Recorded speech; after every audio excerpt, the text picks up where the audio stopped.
নমস্কার বন্ধুরা, সবাই ভালো আছেন? আমি আবার এসে গেছি। আমি পিডি। দাদা, দিদি, ভাই, বোন সবাইকে দ্য গ্রিন ওয়ার্ল্ডে স্বাগত। আমি একটা আরেক রকমের জবা গাছ দেখাচ্ছি। দেখুন গাছটা, দেখুন গাছটাকে কিভাবে করেছি, কোথা থেকে এনেছি, কিভাবে যত্ন নিচ্ছি, সব কিছুই আপনাদের কাছে শেয়ার করব।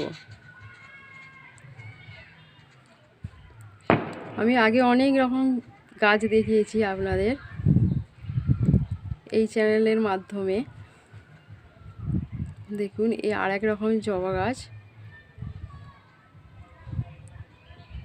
দেখাচ্ছি। দেখুন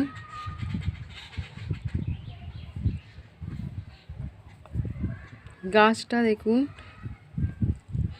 গাছটা আমি এনেছিলাম খুব ছোট। গাছটার বয়স এখন 6 থেকে 7 মাস। আমি এই পলিথিনের টবেই রেখে দিয়েছি।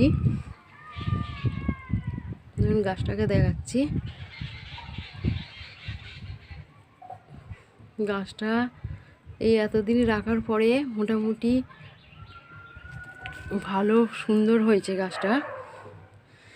দেখুন দেখাচ্ছি, দেখুন কিসে আছে।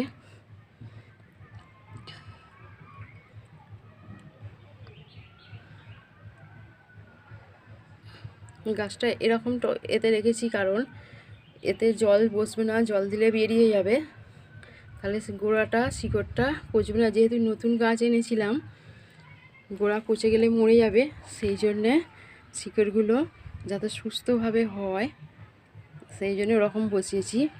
এতদিন পরে গাছটা সুন্দর হয়েছে, কুঁড়ি এসেছে। দেখুন দেখাচ্ছি, দেখুন দুটো কুঁড়ি এসেছে।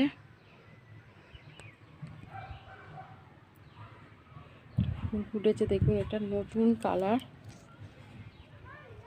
দেখুন কত সুন্দর দেখতে লাগে। দেখুন ভিতরটা স্টাইপ স্টাইপ, দেখুন পরাগটা কি সুন্দর, পুরো অরেঞ্জ কালার। এই রকম ফুল সাধারণত পাওয়া যায় না, এগুলো হাইব্রিড। এই গাছগুলো সাধারণত পুনে ভ্যারাইটিস, ব্যাঙ্গালোর ভ্যারাইটিস এই নামেই পরিচিত। এই গাছটা আমি নার্সারি থেকে এনেছিলাম, তখন একটা ছোট্ট ডালে দুটো মাত্র পাতা ছিল। গাছটাকে অনেক দিন ধরে যত্ন করে রেখে দিয়েছি যাতে গাছটা ভালোভাবে শিকড় গজায়, তারপরে বসাবো বলে। এতদিন পরে সফল হয়েছে। গাছটায় কুঁড়ি এসে ফুলও ফুটেছে। দেখুন পাপড়িগুলো দেখুন কত সুন্দর লাগছে। দেখুন দেখুন পাতাগুলো দেখুন, একটাও পোকামাকড় নেই। দেখছেন এই গাছটাতে আমি করতে ওই সর্ষে খোল যে বাজারে পাওয়া যায়, ওই সর্ষে খোল আমি মাঝে মাঝে ভিজিয়ে পচিয়ে 2-3 দিন পচিয়ে জলের সাথে নিচে 1 মাপ করে দিয়েছি।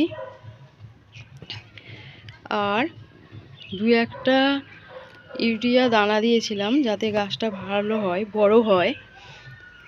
আর দিয়েছি 2-1টা ডিএপি দানা, যেহেতু ছোট গাছ ছিল বেশি দিইনি, কোথায় মরে যাবে,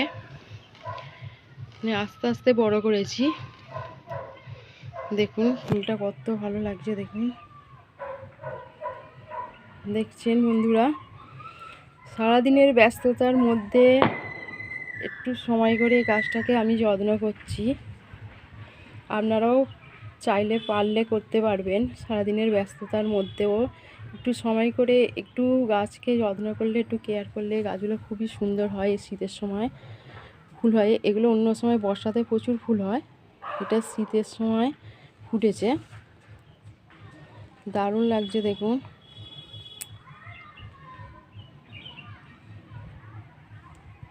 আশা করি ভালো লাগছে আপনাদের। মাঝে মাঝে জল দিচ্ছি, গাছটাকে ধুয়ে পরিষ্কার করে রাখছি যাতে পোকামাকড় না হয়।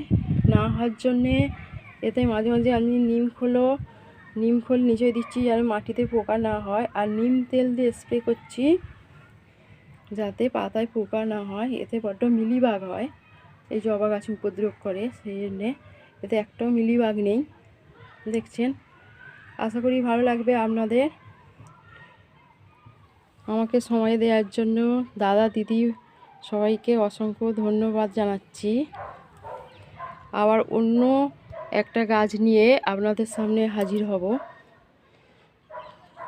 দেখুন, আমাকে যদি ভালো লেগে থাকে এই ভিডিওটাতে, আমার চ্যানেলটার নাম মনে আছে তো, দ্য গ্রিন ওয়ার্ল্ড, আপনারা একটু সাবস্ক্রাইব করবেন প্লিজ।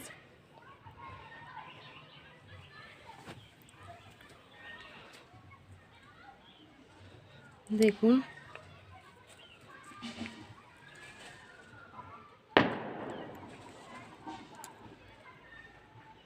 এখন এই পর্যন্তই আপনাদের দেখালাম, পরে আবার অন্য একটা গাছ দেখাবো অন্য ভিডিওতে। নমস্কার, আসছি বন্ধুরা।